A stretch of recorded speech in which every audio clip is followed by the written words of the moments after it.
ಮಧ್ಯಪ್ರಾಚ್ಯದಲ್ಲಿ ಯುದ್ಧ ಹಿನ್ನೆಲೆ ಬೆಂಗಳೂರಲ್ಲಿ ಆಟೋ ಗ್ಯಾಸ್ಗೆ ಅಭಾವ ಶುರುವಾಗಿದೆ. ಕಳೆದ 1 ವಾರದಿಂದ ಆಟೋ ಚಾಲಕರು ಎಲ್ಪಿಜಿಗೆ ಪರದಾಡ್ತಿದ್ದಾರೆ. ತಡರಾತ್ರಿಯೂ ಬಸಪ್ಪ ಸರ್ಕಲ್ ಬಳಿಯ ಸೂಪರ್ ಗ್ಯಾಸ್ ಬಂಕ್ ಮುಂಭಾಗದಲ್ಲಿ ಆಟೋ ಚಾಲಕರು ಗ್ಯಾಸ್ಗಾಗಿ ಕ್ಯೂನಲ್ಲಿ ನಿಂತಿದ್ರು. ರಾತ್ರಿ ಎಲ್ಲ ಬಂದು ಕಾಯ್ಕೊಂಡು ಗ್ಯಾಸ್ ಹಾಕೊಂಡು ಏನನ್ನ ದುಡಿಯೋದು, ಈ ಥರ ಇದ್ರೆ ಜೀವನ. ಮನೆಗೆ ಎಲ್ಲ ನಾವು ಹೋಗೋದು, ಎಲ್ಲ ಇಲ್ಲೇ ಇರಬೇಕು. ಮನೆಗೆ ಹೋಗಿ ದಿನ ಲೇಟ್ ಆಗುತ್ತೆ. ರಾತ್ರಿ ಎಲ್ಲ ಕಾಯ್ಕೊಂಡಿರೋದು, ಏನು ದುಡಿಯೋದಿಲ್ಲ. ರಾತ್ರಿ ಓಪನ್ ಮಾಡಲ್ವಲ್ಲ? ಎಲ್ಲ ಓಪನ್ ಮಾಡಲ್ಲ, ಆದರೂ ಗಾಡಿ ಹಾಕೊಂಡು ಕಾಯ್ಕೊಂಡಿರ್ಬೇಕು. ಅಲ್ಲಿ MG ರೋಡ್ ನೋಡಿದೆ, ಅಲ್ಲಿ ಇಲ್ಲ. ತಿರ್ಗಾ ಅಂದರೆ ನೇರ ಅಲ್ಲಿ ನೋಡಿದೆ ಇಲ್ಲ. ತಿರ್ಗಾ ಇಲ್ಲಿಂದ ಹೇಳ್ತಾರೆ, ಅವ್ರು 7 ಗಂಟೆಗೆ ಹೇಳ್ತಾರೆ. ಇವಾಗ ಎತ್ತರಿಸಿ ಆಗಲ್ಲ ಅವರು. ನಾನು ಬೆಳಗ್ಗೆಯಿಂದ ಡ್ಯೂಟಿ ಮಾಡಿದೆ, ನನ್ನ ಕೈಲಿ ಆಗಲ್ಲ ಅಂತ ಹೇಳ್ಬಿಟ್ರು. ನಾನು ಯಾವಾಗ ಹಾಕ್ತೀನೋ ಅವಾಗೆಲ್ಲ ಹಾಕೋದು ಪೆಟ್ರೋಲ್ ಬಂಕ್ ಹಂಗೆ ಹೇಳ್ತಾರೆ ಅವರು. ಈಗ ನಮ್ಮ ಪರಿಸ್ಥಿತಿ ಅವ್ರಿಗೆ ಗೊತ್ತಾಗಲ್ಲ. ಅವ್ರು ಹೆಂಗೆ ಹೇಳ್ತಾರೆ ಹಂಗೆ ಮಾಡ್ಕೊಂಡು ಹೋಗ್ಬೇಕು ಅಷ್ಟೇ. ಓಪನ್ ಮಾಡ್ಬೇಕಿಲ್ಲ ಬಂಕು? ಹೌದು, ಬಂಕ್ ಓಪನ್ ಮಾಡಬೇಕು. ಅವ್ರು ಓಪನ್ ಮಾಡಲ್ಲ ಅಂತ ಹೇಳ್ತಾರೆ. ಅವ್ರು ಮಾತಾಡೋದೇ ನಾವು ಕೇಳಬೇಕು. ಈಗ ಅವ್ರ ಹತ್ರ ಏನು ಜ್ವರ ಮಾತಾಡೋಕ್ಕಾಗಲ್ಲ. ಇಲ್ಲಾಂದ್ರೆ ಲಾಕ್ ಮಾಡಿಬಿಟ್ಟು ಹೋಗ್ಬಿಡ್ದೆ ನಾವು ರೋಡಲ್ಲಿ ನಿಂತ್ಕೋಬೇಕು ಅಷ್ಟೇ. ಸಾಲಗಾರ ಕಾಟನು ಅವ್ರಿಗೂ ನಾವು ಕೊಡ್ಬೇಕು ಸರ್. ಅವ್ರಿಗೂ ತಪ್ಪು ಅಂತ, ಸಾಲಗಾರರು ತಪ್ಪು ಅಂತ ಹೇಳೋಕ್ಕಾಗಲ್ಲ. ಯಾಕೇಳಿ ಅವರು ನಮ್ಮ ಟೈಮ್ ಸಾಲ ಕೊಡ್ತಾರೆ. ಈಗ ಅವ್ರ ಟೈಮ್ ನಾವು ಕೊಡಲಿಲ್ಲ ಅಂದರೆ ತಪ್ಪು ತಾನೆ ಅದು. ಗೊತ್ತಲ್ವಾ? ಮೇನು ಗ್ಯಾಸ್ ಬಂದು ಮಾಡ್ಕೊಬಿಟ್ರೆ ಏನು ಸರ್. ಈಗ ನೋಡಿ, ಕೋರಮಂಗಲ ಹೋಗಿದ್ದೀನಿ, HSR ಹೋಗಿದ್ದೀನಿ, ಪೂರ್ಣಿಮಾ ಹೋಗಿದ್ದೀನಿ. ಈಗ ಇಲ್ಲಿಗೆ ಕೊಲ್ಲಿ ಯುದ್ಧದ ಎಫೆಕ್ಟ್ನಿಂದ ಆಟೋ ಗ್ಯಾಸ್ ಸಿಗದೆ ಚಾಲಕರು ಪರದಾಟವನ್ನು ಮಾಡ್ತಾ ಇದ್ದಾರೆ. ನಿನ್ನೆ 100ಕ್ಕೂ ಹೆಚ್ಚು ಆಟೋ ಚಾಲಕರು ಸಚಿವ ಮುನಿಯಪ್ಪ ಮನೆಗೆ ತೆರಳಿ ಸಮಸ್ಯೆಯನ್ನು ಹೇಳ್ಕೊಂಡಿದ್ರು.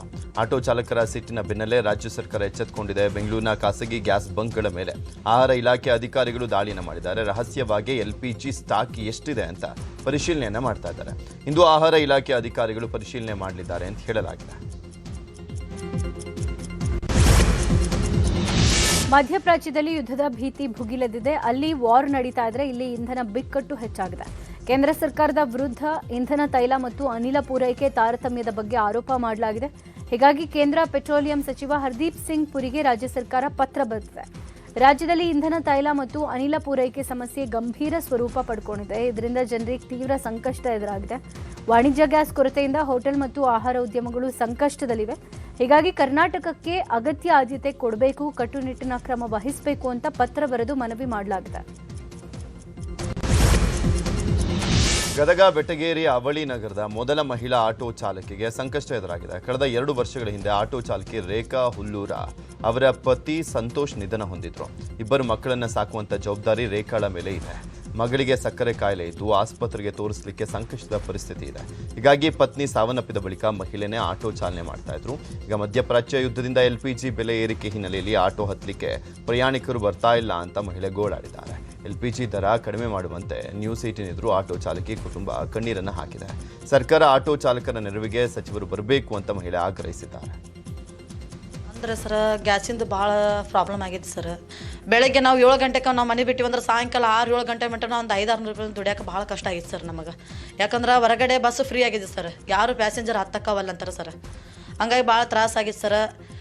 ಎಲ್ಲ ಮನೆ ಜವಾಬ್ದಾರಿ, ನನ್ನ ಕುಟುಂಬ ಜವಾಬ್ದಾರಿ ಎಲ್ಲ ನಾನು ನಿಭಾಯಿಸ್ಕೊಂಡು ಹೋಗ್ಬೇಕಾಗಿತ್ತು ಸರ್. ಯಾಕಂದ್ರೆ ಫಸ್ಟಿಗೆ ನಮ್ಮ ಮನೆಯವ್ರು ಓಡಿಸಿದ್ರು ಸರ್ ಆಟೋ. ಅವರು ಸಡನ್ಲಿ ಡೆತ್ ಆಗಿದ್ದ ಕಾರಣ, ಅವ್ರು ಡೆತ್ ಆಗಿದ್ದಕ್ಕೆ ಅವ್ರ ಗಾಡಿನ ನಾವು ಓಡಿಸ್ತಾ ಇರೋದು ಸರ್. ನನಗೆ 2 ಜನ ಮಕ್ಕಳು ರೀ ಸರ್. 2 ಜನ ಮಕ್ಕಳು. ಒಬ್ಬ ಮಗ ಹಾಸ್ಟೆಲ್ನಲ್ಲಿ ಓದ್ತಾ ಇದ್ದಾನೆ, ಒಬ್ಬಕ್ಕೆ ಮಗಳಿಗೆ ಶುಗರ್ ಐತೆ ಸರ್. ಮಗಳು ನನ್ನಂತಲೇ ಇರ್ತಾಳೆ. ಆಕೆಗೆ 8 ವರ್ಷ ಸರ್ ಈಗ ಏಜ್. ಈಗ ಆಕೆಗೆ ಮೆಡಿಸಿನ್ಸ್ ತರಬೇಕಂತಂದ್ರೂ ಹೊರಗಡೆ ನಾವು ಪ್ರೈವೇಟ್ ಕಡೆ ಅಂತಂದ್ರೆ ದುಡ್ಡು ಭಾಳ ಸರ್. ಆಕೆ ಒಮ್ಮೆಕ್ಲ ಹಾಸ್ಪಿಟ್ಲ್ ಖರ್ಚು ಬಂತಂತಂದ್ರೆ 60-50 ಸಾವಿರಕ್ಕೆ ಹಿಂಗೆ ಹಾಸ್ಪಿಟ್ಲ್ ಖರ್ಚು ಬರ್ತದೆ ಸರ್. ನನ್ನ ಮಗಳದು ಎಲ್ಲ ಥರದ್ದು ನೋಡ್ಕೊಂಡು ಹೋಗ್ಬೇಕು. ಗಾಡಿ ಕಂತು ಕಟ್ಸ್ಬೇಕ್ರಿ ಸರ್. ಮನೆ ಇರೋದು ನಾ ಬಾಡಿಗೆ, ಮನೆ ಬಾಡಿಗೆ ಕಟ್ಟಬೇಕು. ಆಮ್ಯಾಕೆ ಮತ್ತೆ ಹೊರಗಡೆ ಸಾಲ ನೋಡ್ಬೇಕು ಸರ್. ಮಕ್ಕಳದು ಎಜುಕೇಷನ್ ನೋಡ್ಬೇಕು, ಮಕ್ಕಳದು ಹುಷಾರಿಲ್ಲಂದ್ರೆ ನೋಡ್ಬೇಕು, ನಮಗೆ ಹುಷಾರಿಲ್ಲಂದ್ರೆ ನೋಡ್ಬೇಕು. ಭಾಳ ಅಂದ್ರೆ ಭಾಳ ಇತ್ತಿತ್ತ ಭಾಳ ತೊಂದರೆ, ಭಾಳ ಕಷ್ಟ ಆಗಿದೆ ಸರ್ ನನಗೆ. ಇರಾನ್ ಇಸ್ರೇಲ್ ನಡುವಿನ ಯುದ್ಧ ನಿಲ್ಲೋ ಲಕ್ಷಣಗಳೇ ಕಾಣಿಸ್ತಾ ಇಲ್ಲ. ಕೊಲ್ಲಿ ಯುದ್ಧದಿಂದ ಭಾರತದಲ್ಲಿ ಜನ ತತ್ತರಿಸಿ ಹೋಗಿದ್ದಾರೆ. ಯುದ್ಧದ ಎಫೆಕ್ಟ್ ಯಾದಗಿರಿ ಜಿಲ್ಲೆಯ ಶಹಾಪುರ ತಾಲೂಕಿನ ಪಪ್ಪಾಯಿ ಬೆಳೆ ಬೆಳೆದ ರೈತರಿಗೂ ತಟ್ಟಿದೆ. ಯುದ್ಧದಿಂದಾಗಿ ವಿದೇಶಕ್ಕೆ ಪಪ್ಪಾಯಿ ರಫ್ತಾಗ್ತಾ ಇಲ್ಲ. ಯುದ್ಧಕ್ಕೂ ಮುನ್ನ ಕೆಜಿ ಪಪ್ಪಾಯಿಗೆ 40-50 ರೂಪಾಯಿ ಇತ್ತು. ಆದರೆ ಈಗ ಕೆಜಿ ಪಪ್ಪಾಯಿ 8-10 ರೂಪಾಯಿಗೆ ಮಾತ್ರ ಮಾರಾಟ ಆಗ್ತಾ ಇದೆ. ಇದರಿಂದ ಲಕ್ಷಾಂತರ ರೂಪಾಯಿ ನಷ್ಟ ಆಗ್ತಾ ಇದ್ದು ಹಾಕಿದ ಬಂಡವಾಳ ಕೂಡ ವಾಪಸ್ ಬರ್ತಾ ಇಲ್ಲ ಅಂತ ರೈತರು ಗೋಳಾಡ್ತಿದ್ದಾರೆ. ಅತಿ ಹೆಚ್ಚು ಮಧ್ಯಪ್ರಾಚ್ಯ, ಸೌದಿ ಅರಬ್ ಕಂಟ್ರಿಗಳಿಗೆ, ಮುಸ್ಲಿಂ ಕಂಟ್ರಿಗಳಿಗೆ ಅತಿ ಹೆಚ್ಚು ಪಪ್ಪಾಯ ಬೆಳೆಯನ್ನು ರಫ್ತಾಗ್ತಿತ್ತು. ಆದರೆ ಈಗೇನಾಗಿದೆ ಅಂತಂದರೆ ಈ ಯುದ್ಧದ ಭೀತಿಯಿಂದಾಗಿ ಈ ದೇಶದಿಂದ ನಮ್ಮ ದೇಶದಿಂದ ಪಪ್ಪಾಯಿ ಬೆಳೆಗಾರರ ಒಂದು ಪಪ್ಪಾಯವನ್ನು ರಫ್ತಾಗ್ತಾ ಇಲ್ಲ. ಹಾಗಾಗಿ ನಾವು ಈ ಬಾರಿ ಪಪ್ಪಾಯ ಬೆಳೆದಿರ್ತಕ್ಕಂಥ ಎಲ್ಲ ಬೆಳೆಗಾರರಿಗೆ ಅತ್ಯಂತ ಸಂಕಷ್ಟದ ದಿನಗಳು ಎದುರಾಗಿದೆ. ಈಗ ಬೆಳೆ ತೋಟದಲ್ಲೇ ನಿಂತು ಕೊಳಿಲಿಕ್ಕತ್ತದ. ಯಾರು ಅದು ಹೋದ ಸಲ ನಮ್ಗೆ ಪಪ್ಪಾಯಿ 40 ರೂಪಾಯಿ ಮತ್ತು 50 ರೂಪಾಯಿ ಬೆಲೆ ಇರ್ತಕ್ಕಂಥದ್ದು ಈಗ ಕೇವಲ 8 ರೂಪಾಯಿ ಸಹಿತ ಯಾರೂ ಕೇಳ್ತಾ ಇಲ್ಲ. ಹಂಗಾಗಿ ಭಾರಿ ಸಂಕಷ್ಟದ ಪರಿಸ್ಥಿತಿಯೊಳಗೆ ನಾವು ಅದೀವಿ ಈಗ ಪಪ್ಪಾಯಿ ಬೆಳೆಗಾರರು. ಹಿಂಗಾದ್ರೆ ತೋಟಗಾರಿಕೆ ಮಾಡಬೇಕು ಅಥವಾ ಅದೇ ಭತ್ತದ ಗದ್ದೆಗಳನ್ನು ಮಾಡಬೇಕು ಅರ್ಥ ಆಗ್ತಾ ಇಲ್ಲ. ಕೋಲಾರ ನಗರದ ಮಹಾಲಕ್ಷ್ಮಿ ಲೇಔಟ್ನಲ್ಲಿ ಗ್ಯಾಸ್ ರೀಫಿಲ್ಲಿಂಗ್ ಮಾಡ್ತಾ ಇದ್ದಂಥ ಅಡ್ಡೆ ಮೇಲೆ ಪೊಲೀಸರು ದಾಳಿಯನ್ನು ಮಾಡಿದ್ರು. ಸರ್ಕಲ್ ಇನ್ಸ್ಪೆಕ್ಟರ್ ಸದಾನಂದ ನೇತೃತ್ವದಲ್ಲಿ ಅಟ್ಯಾಕ್ ಮಾಡಲಾಯಿತು. ಆದರೆ ದಾಳಿಗೂ ಮುನ್ನ ನ್ಯೂಸ್ 18 ಕ್ಯಾಮೆರಾ ಕಂಡು ಗ್ಯಾಸ್ ಸಿಲಿಂಡರ್ ಸಮೇತ ದಂಧೆಕೋರರು ಎಸ್ಕೇಪ್ ಆಗಿದ್ರು. ಗ್ಯಾಸ್ ಅಭಾವ ಹಿನ್ನೆಲೆಯಲ್ಲಿ 1 kg ರೀಫಿಲ್ಲಿಂಗ್ ಗ್ಯಾಸ್ಗೆ 350 ರೂಪಾಯಿಯನ್ನ ಪಡಿತಾ ಇದ್ರಂತೆ.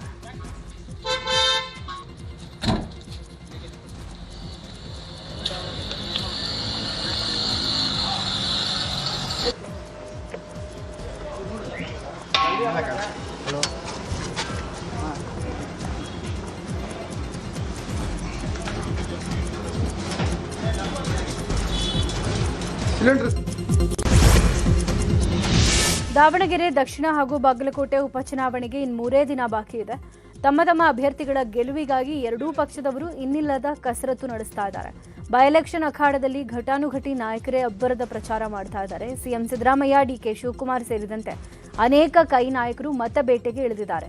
ಇತ್ತ ಮಾಜಿ ಸಿಎಂ ಯಡಿಯೂರಪ್ಪ, ಕೇಂದ್ರ ಸಚಿವ ಕುಮಾರಸ್ವಾಮಿ, ಬಿಜೆಪಿ ರಾಜ್ಯಾಧ್ಯಕ್ಷ ಬಿವೈ ವಿಜಯೇಂದ್ರ ತಮ್ಮ ಅಭ್ಯರ್ಥಿಯ ಗೆಲುವಿಗಾಗಿ ಮತದಾರರನ್ನ ಸೆಳೀತಾ ಇದ್ದಾರೆ. ಇವತ್ತು ಒಂದೇ ದಿನ ಬಹಿರಂಗ ಪ್ರಚಾರಕ್ಕೆ ಅವಕಾಶ ಇದ್ದು ಕೈ ಕಮಲ ಕಲಿಗಳು ಅಬ್ಬರದ ಪ್ರಚಾರಕ್ಕೆ ಸಜ್ಜಾಗಿದ್ದಾರೆ. ರೋಡ್ ಶೋಗಳ ಮೂಲಕ ಮತದಾರರನ್ನ ಮನವೊಲಿಸೋಕೆ ಮುಂದಾಗಿದ್ದಾರೆ.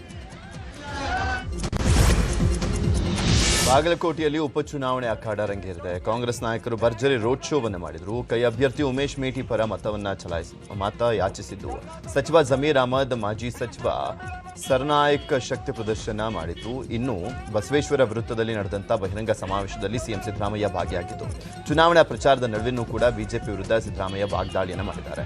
ಬಿಜೆಪಿ ಕರ್ನಾಟಕದಲ್ಲಿ 9 ವರ್ಷ ಅಧಿಕಾರದಲ್ಲಿ ಇದ್ರು. ನಾವು ಕೆಲಸ ಮಾಡಿದ್ದನ್ನು ಹೇಳಿ ವೋಟನ್ನು ಕೇಳ್ತೀವಿ. ಆದರೆ ಬಿಜೆಪಿ ಅವರಿಗೆ ನನ್ನನ್ನು ಟೀಕೆ ಮಾಡೋದೇ ಕೆಲಸ ಆಗಿದೆ. ನಾನು ಬಡವರ ಪರ ಕೆಲಸ ಮಾಡ್ತಿದ್ದೀನಿ ಅಂತ ಗುಡುಗಿದ್ರು. ಬಿಜೆಪಿ ಕರ್ನಾಟಕದಲ್ಲಿ 9 ವರ್ಷಗಳ ಕಾಲ ಅಧಿಕಾರದಲ್ಲಿದ್ದರು. 9 ವರ್ಷಗಳ ಕಾಲ ಅಧಿಕಾರದಲ್ಲಿದ್ದರು. ಈ 9 ವರ್ಷಗಳಲ್ಲಿ ಅವರು ಪ್ರಚಾರ ಮಾಡ್ತಾ ಇರ್ತಕ್ಕಂಥದ್ದು ನಾವು 9 ವರ್ಷಗಳಲ್ಲಿ ಇಂತಿಂಥ ಕೆಲಸಗಳನ್ನು ಮಾಡಿದ್ದೇವೆ. ಅವರು ಯಾವ ಕೆಲಸ ಮಾಡಿದ್ದೀವಿ ಅಂತ ಹೇಳಲ್ಲ, ಏನು ಅಭಿವೃದ್ಧಿ ಕೆಲಸ ಮಾಡಿದ್ದೀವಿ ಅಂತ ಹೇಳಲ್ಲ. ಅದ್ರ ಬದಲಿಗೆ ಸಿದ್ದರಾಮಯ್ಯನನ್ನ ಟೀಕೆ ಮಾಡೋದು, ನಮ್ಮ ಸರ್ಕಾರವನ್ನ ಟೀಕೆ ಮಾಡೋದು. ಯಾಕೆ ಮಾಡ್ತಾರೆ ಅಂತಂದ್ರೆ ನಾನು ಬಡವರ ಪರವಾಗಿ ಕೆಲಸ ಮಾಡ್ತಾ ಇದ್ದೇನೆ ಅಂತಕ್ಕಂಥ ಕಾರಣಕ್ಕೋಸ್ಕರವಾಗಿ ನನ್ನನ್ನು ಟೀಕೆ ಮಾಡ್ತಾರೆ.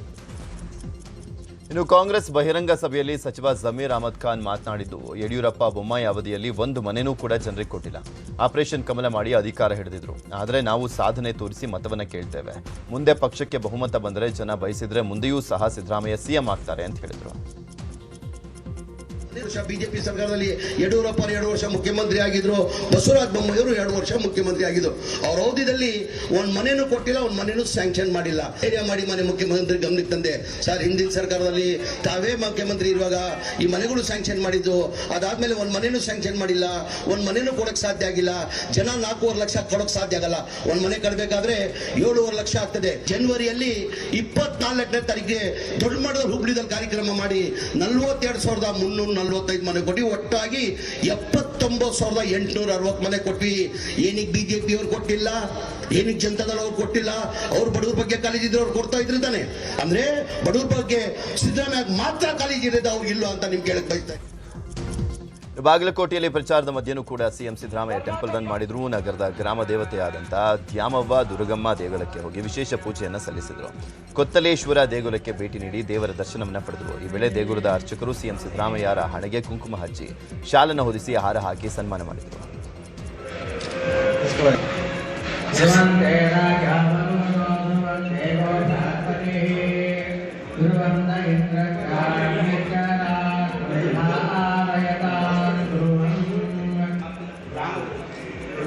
ಇನ್ನು ಬಾಗಲಕೋಟೆಯಲ್ಲಿ ಸಚಿವ ಸತೀಶ್ ಜಾರಕಿಹೊಳಿ ಮಾತನಾಡಿದ್ದು, ಕ್ಷೇತ್ರದಲ್ಲಿ ಕಾಂಗ್ರೆಸ್ ಪರವಾದಂಥ ವಾತಾವರಣ ಇದೆ. ಬೂತ್ ಮಟ್ಟದಲ್ಲಿ ಕೆಲಸ ಮಾಡಬೇಕಾಗಿದೆ. ಪಕ್ಷದ ಗ್ಯಾರಂಟಿ ಯೋಜನೆ ಮತ್ತು ಅಭಿವೃದ್ಧಿ ಬಗ್ಗೆ ಹೇಳಿಕೆ ನಮ್ಮ ಪರ ಪ್ರಚಾರ ಮಾಡ್ತೀವಿ ಅಂತ ಹೇಳಿದರು. ಗೆಲ್ಲೋತ್ತೆಲ್ಲ ಅವಕಾಶಗಳಿದೆ. ಇನ್ನು ಕೂಡ ನಮ್ಮ ಕಾರ್ಯಕರ್ತರು ಮನೆ ಮನೆಗೆ ಹೋಗಬೇಕು. ಪಕ್ಷದ ಗ್ಯಾರಂಟಿ ಅಭಿವೃದ್ಧಿ ಇವನ್ನೆಲ್ಲ ಹೇಳುವಂಥ ಪ್ರಯತ್ನ ಮಾಡಿ ಇನ್ನೂ ನಾವು ಗೋಲ್ ರೀಚ್ ಆಗಬೇಕಾಗಿದೆ. ಆ ಹಂತದಲ್ಲಿ ಕೆಲಸ ಮಾಡ್ತೀವಿ. ನಮ್ಮ ಗೋಲನ್ನು ಮುಟ್ಟುವಂಥ ಪ್ರಯತ್ನ ಮಾಡ್ತೀವಿ. ಗೆಲ್ಲೋತ್ತೆಲ್ಲ ಅವಕಾಶಗಳಿದೆ. ಇನ್ನು ಕೂಡ ಕ್ಷಣಕ್ಕೂ ದಾವಣಗೆರೆ ದಕ್ಷಿಣ ಕ್ಷೇತ್ರದ ಉಪಚುನಾವಣೆ ಕಾವು ಜೋರಾಗ್ತಾ ಇದೆ. ಬಹಿರಂಗ ಪ್ರಚಾರಕ್ಕೆ ಇವತ್ತೊಂದೇ ದಿನ ಬಾಕಿ ಇತ್ತು. ಕೈ ನಾಯಕರು ತಮ್ಮ ಅಭ್ಯರ್ಥಿ ಪರ ಭರ್ಜರಿ ಪ್ರಚಾರವನ್ನು ಮಾಡ್ತಾ ಇದ್ದಾರೆ. ನಿನ್ನೆ ಸಿಎಂ ಸಿದ್ದರಾಮಯ್ಯ ಮತಭೇಟಿಯನ್ನು ಮಾಡಿದ್ರು. ಇವತ್ತು ಡಿಸಿಎಂ ಡಿಕೆ ಶಿವಕುಮಾರ್ ಭೇಟಿಯನ್ನು ಮಾಡಲಿದ್ದು, ಕಾಂಗ್ರೆಸ್ ಅಭ್ಯರ್ಥಿ ಸಮರ್ಥ ಶಾಮನೂರು ಪರ ಮತ ಸಂಚಾರವನ್ನು ಮಾಡಲಿದ್ದಾರೆ. ನಗರ ದೇವತೆ ದುರ್ಗಾಂಬಿಕಾ ದೇವಿ ದೇವಸ್ಥಾನದಿಂದ ರೋಡ್ ಶೋ ಮಾಡಿ ನಂತರ ಎಸ್ಎಸ್ಎಂ ನಗರ ಬಳಿ ಸ್ಟೇಡಿಯಂನಲ್ಲಿ ಬಹಿರಂಗ ಸಭೆಯನ್ನು ಮಾಡಲಿದ್ದಾರೆ. ಬಿಜೆಪಿಯಲ್ಲಿ ನಾಯಕತ್ವದ ಅಸಮಾಧಾನದ ಹೊಗೆ ಆಡ್ತಾ ಇದೆ. ಇಂತಹ ಹೊತ್ತಲ್ಲೇ ಬೈ ಎಲೆಕ್ಷನ್ ಅಲ್ಲಿ ಒಗ್ಗಟ್ಟು ಪ್ರದರ್ಶನ ಮಾಡಲಾಗ್ತಾ ಇದೆ. ಮುಂಬರುವ ಸಾರ್ವತ್ರಿಕ ಚುನಾವಣೆ ಹಾಗೂ ವರಿಷ್ಠರನ್ನ ಗಮನಿಸೋ ಕಾರಣದಿಂದ ಅಸಮಾಧಾನ ಪ್ರತಿಷ್ಠೆಯನ್ನ ಬಿಟ್ಟು ಉಪಚುನಾವಣೆ ಪ್ರಚಾರದಲ್ಲಿ ತೊಡಗಿದ್ದಾರೆ. ಕಳೆದ ವಿಧಾನಸಭೆ ಚುನಾವಣೆಯ ಬಳಿಕ ಮೊದಲ ಬಾರಿಗೆ ಓಡಾಟ ಮಾಡ್ತಾ ಇದ್ದು, ಬಾಗಲಕೋಟೆ, ದಾವಣಗೆರೆ ದಕ್ಷಿಣದಲ್ಲಿ ಬಿಜೆಪಿ ಅಭ್ಯರ್ಥಿಯನ್ನ ಗೆಲ್ಲಿಸೋಕೆ ಭಾರೀ ಕಸರತ್ತು ಮಾಡಲಾಗ್ತಾ ಇದೆ. ಶಾಸಕ ರಮೇಶ್ ಜಾರಕಿಹೊಳಿ, ಅರವಿಂದ್ ಲಿಂಬಾವಳಿ, ಕೇಂದ್ರ ಸಚಿವ ವಿ ಸೋಮಣ್ಣ ಸೇರಿದಂತೆ ರೆಬೆಲ್ಸ್ ಪ್ರಚಾರದಲ್ಲಿ ತೊಡಗಿದ್ದಾರೆ. ಎರಡೂ ಕ್ಷೇತ್ರಗಳಲ್ಲಿ ಗೆದ್ರೆ ವಿಜೇಂದ್ರ ನಾಯಕತ್ವ ಮೇಲುಗೈ ಆಗುತ್ತೆ ಅಂತ ಮೊದಲು ಅಂತರ ಕಾಯ್ದುಕೊಂಡಿದ್ರು. ಆದ್ರೀಗ ಮುಂಬರೋ ಚುನಾವಣೆಯ ಕಾರಣ ಅನಿವಾರ್ಯವಾಗಿ ಬೈ ಎಲೆಕ್ಷನ್ ಅಲ್ಲಿ ಓಡಾಡುವಂತಾಗಿದೆ. ಬೆಂಗಳೂರು ದಕ್ಷಿಣ ಜಿಲ್ಲೆಯ ಚನ್ನಪಟ್ಟಣ ತಾಲೂಕಿನ ಪಿಡಿಒಗಳ ಸಭೆ ಮಾಡಲಾಯಿತು. ಶಾಸಕ ಯೋಗೇಶ್ವರ್ ನೇತೃತ್ವದಲ್ಲಿ ಸಭೆ ನಡೆಯಿತು. ಸಭೆಯಲ್ಲಿ ಕುಡಿಯುವ ನೀರಿನ ಸಮಸ್ಯೆ ಆಗದಂತೆ ಎಚ್ಚರ ವಹಿಸಿ ಅಂತ ಯೋಗೇಶ್ವರ್ ತಾಕೀತನ್ನು ಮಾಡಿದರು. ಶುದ್ಧ ಕುಡಿಯುವ ನೀರಿನ ಘಟಕವನ್ನು ಸರಿಯಾಗಿ ನಿರ್ವಹಣೆ ಮಾಡುವಂತೆ ತಿಳಿಸಿದ್ದಾರೆ. ದಕ್ಷಿಣ ಒಳನಾಡಿನ ಕೆಲವು ಜಿಲ್ಲೆಗಳಿಗೆ ಇವತ್ತು ಮಳೆ ಅಲರ್ಟ್ ಕೊಡಲಾಗಿದೆ. ಬೆಂಗಳೂರು ಸೇರಿದಂತೆ ಅಕ್ಕಪಕ್ಕದ ಜಿಲ್ಲೆಗಳಿಗೆ ಯೆಲ್ಲೋ ಅಲರ್ಟ್ ಘೋಷಿಸಲಾಗಿದೆ. ಬೆಂಗಳೂರು ಗ್ರಾಮಾಂತರ, ಕೋಲಾರ, ಬೆಂಗಳೂರು ದಕ್ಷಿಣ, ಚಾಮರಾಜನಗರ ಸೇರಿದಂತೆ ಒಟ್ಟು 5 ಜಿಲ್ಲೆಗಳಿಗೆ ಯೆಲ್ಲೋ ಅಲರ್ಟ್ ಘೋಷಣೆ ಮಾಡಲಾಗಿದೆ. ಇವತ್ತು ನಾಳೆ 2 ದಿನಗಳ ಕಾಲ ಮಳೆ ಅಲರ್ಟ್ ಕೊಡಲಾಗಿದೆ. ಇದು ಪ್ರಕಟವಾಗಬೇಕಾಗಿದ್ದಂಥ ದ್ವಿತೀಯ ಪಿಯುಸಿ ಫಲಿತಾಂಶ ಪ್ರಕಟ ಆಗ್ತಾ ಇಲ್ಲ. ಈ ಹಿಂದೆ ಪರೀಕ್ಷಾ ಫಲಿತಾಂಶ ಬಿಡುಗಡೆ ಮಾಡುವುದಾಗಿ ಕೆಎಸ್ಇಎಬಿ ಹೇಳಿತ್ತು. ಆದರೆ ಕೊನೆ ಹಂತದ ಮೌಲ್ಯಮಾಪನ ಕೆಲಸ ಬಾಕಿ ಉಳಿದಿರುವಂಥ ಹಿನ್ನೆಲೆಯಲ್ಲಿ ಇಂದು ಫಲಿತಾಂಶ ಪ್ರಕಟ ಇಲ್ಲ. ಬಾಗಲಕೋಟೆ ಮತ್ತು ದಾವಣಗೆರೆ ವಿಧಾನಸಭಾ ಉಪಚುನಾವಣೆ ನೀತಿ ಸಂಹಿತೆ ಜಾರಿ ಇದೆ. ಶಿಕ್ಷಣ ಸಚಿವ ಮಧು ಬಂಗಾರಪ್ಪ ಉಪಸ್ಥಿತಿಯಲ್ಲಿ ಫಲಿತಾಂಶವನ್ನು ಪ್ರಕಟಿಸಲಿಕ್ಕೆ ಅನುಮತಿ ಸಿಕ್ಕಿಲ್ಲ. ಚುನಾವಣಾ ಆಯೋಗ ಒಪ್ಪಿಗೆ ನೀಡದಿರುವಂಥ ಹಿನ್ನೆಲೆಯಲ್ಲಿ ಫಲಿತಾಂಶ ಪ್ರಕಟ ವಿಳಂಬವಾಗಿದೆ ಅಂತ ಕೆಎಸ್ಇಎಬಿ ಮಾಹಿತಿಯನ್ನು ಕೊಟ್ಟಿದೆ. ಕಾರವಾರದಲ್ಲಿ ಸರ್ಕಾರಿ ಮಲ್ಟಿ ಸ್ಪೆಷಾಲಿಟಿ ಆಸ್ಪತ್ರೆ ಇದ್ರೂ ಪ್ರಯೋಜನ ಇಲ್ಲದಂತಾಗಿದೆ. ಆಸ್ಪತ್ರೆ ಶುರುವಾಗಿ 8 ತಿಂಗಳಾದರೂ ಅಲ್ಲಿ ಕೆಲಸ ಮಾಡೋಕೆ ವೈದ್ಯರು ಆಸಕ್ತಿ ತೋರಿಸ್ತಾ ಇಲ್ಲ. ಹೃದ್ರೋಗ ತಜ್ಞರು ಸೇರಿ ಮಾರಕ ಕಾಯಿಲೆಗೆ ಚಿಕಿತ್ಸೆ ಕೊಡೋಕೆ ವೈದ್ಯರಿಲ್ಲದೆ ರೋಗಿಗಳು ಪರದಾಡುವಂತಾಗಿದೆ. ಸುಮಾರು 92 ಮಂದಿ ವೈದ್ಯರ ಕೊರತೆ ಇದ್ದು ಎಷ್ಟು ಬಾರಿ ಸಂದರ್ಶನಕ್ಕೆ ಕರೆದ್ರೂ ಯಾರೂ ಬರ್ತಾ ಇಲ್ಲ. ಹೀಗಾಗಿ ರೋಗಿಗಳಿಗೆ ಚಿಕಿತ್ಸೆ ಕೊಡಲಾಗದೆ ಮಂಗಳೂರು ಮಣಿಪಾಲ ಆಸ್ಪತ್ರೆಗೆ ಶಿಫಾರಸು ಮಾಡ್ತಿದ್ದಾರೆ. ಜನ ಇವತ್ತು ಈ ಆಸ್ಪತ್ರೆ ಬರ್ತಾರೆ, ಆದರೆ ನಾವು ತಿಳಿದುಕೊಂಡಷ್ಟು ಸುಲಭ ಆಸ್ಪತ್ರೆ ಅಲ್ಲ ಅದು. ಯಾಕಂದರೆ ಯಾವುದೇ ರೋಗಿಗಳಿಗೆ ಒಳ್ಳೆಯ ಡಾಕ್ಟರ್ ಇವತ್ತು ನಮ್ಗೆ ಸಿಗ್ತಾ ಇಲ್ಲ.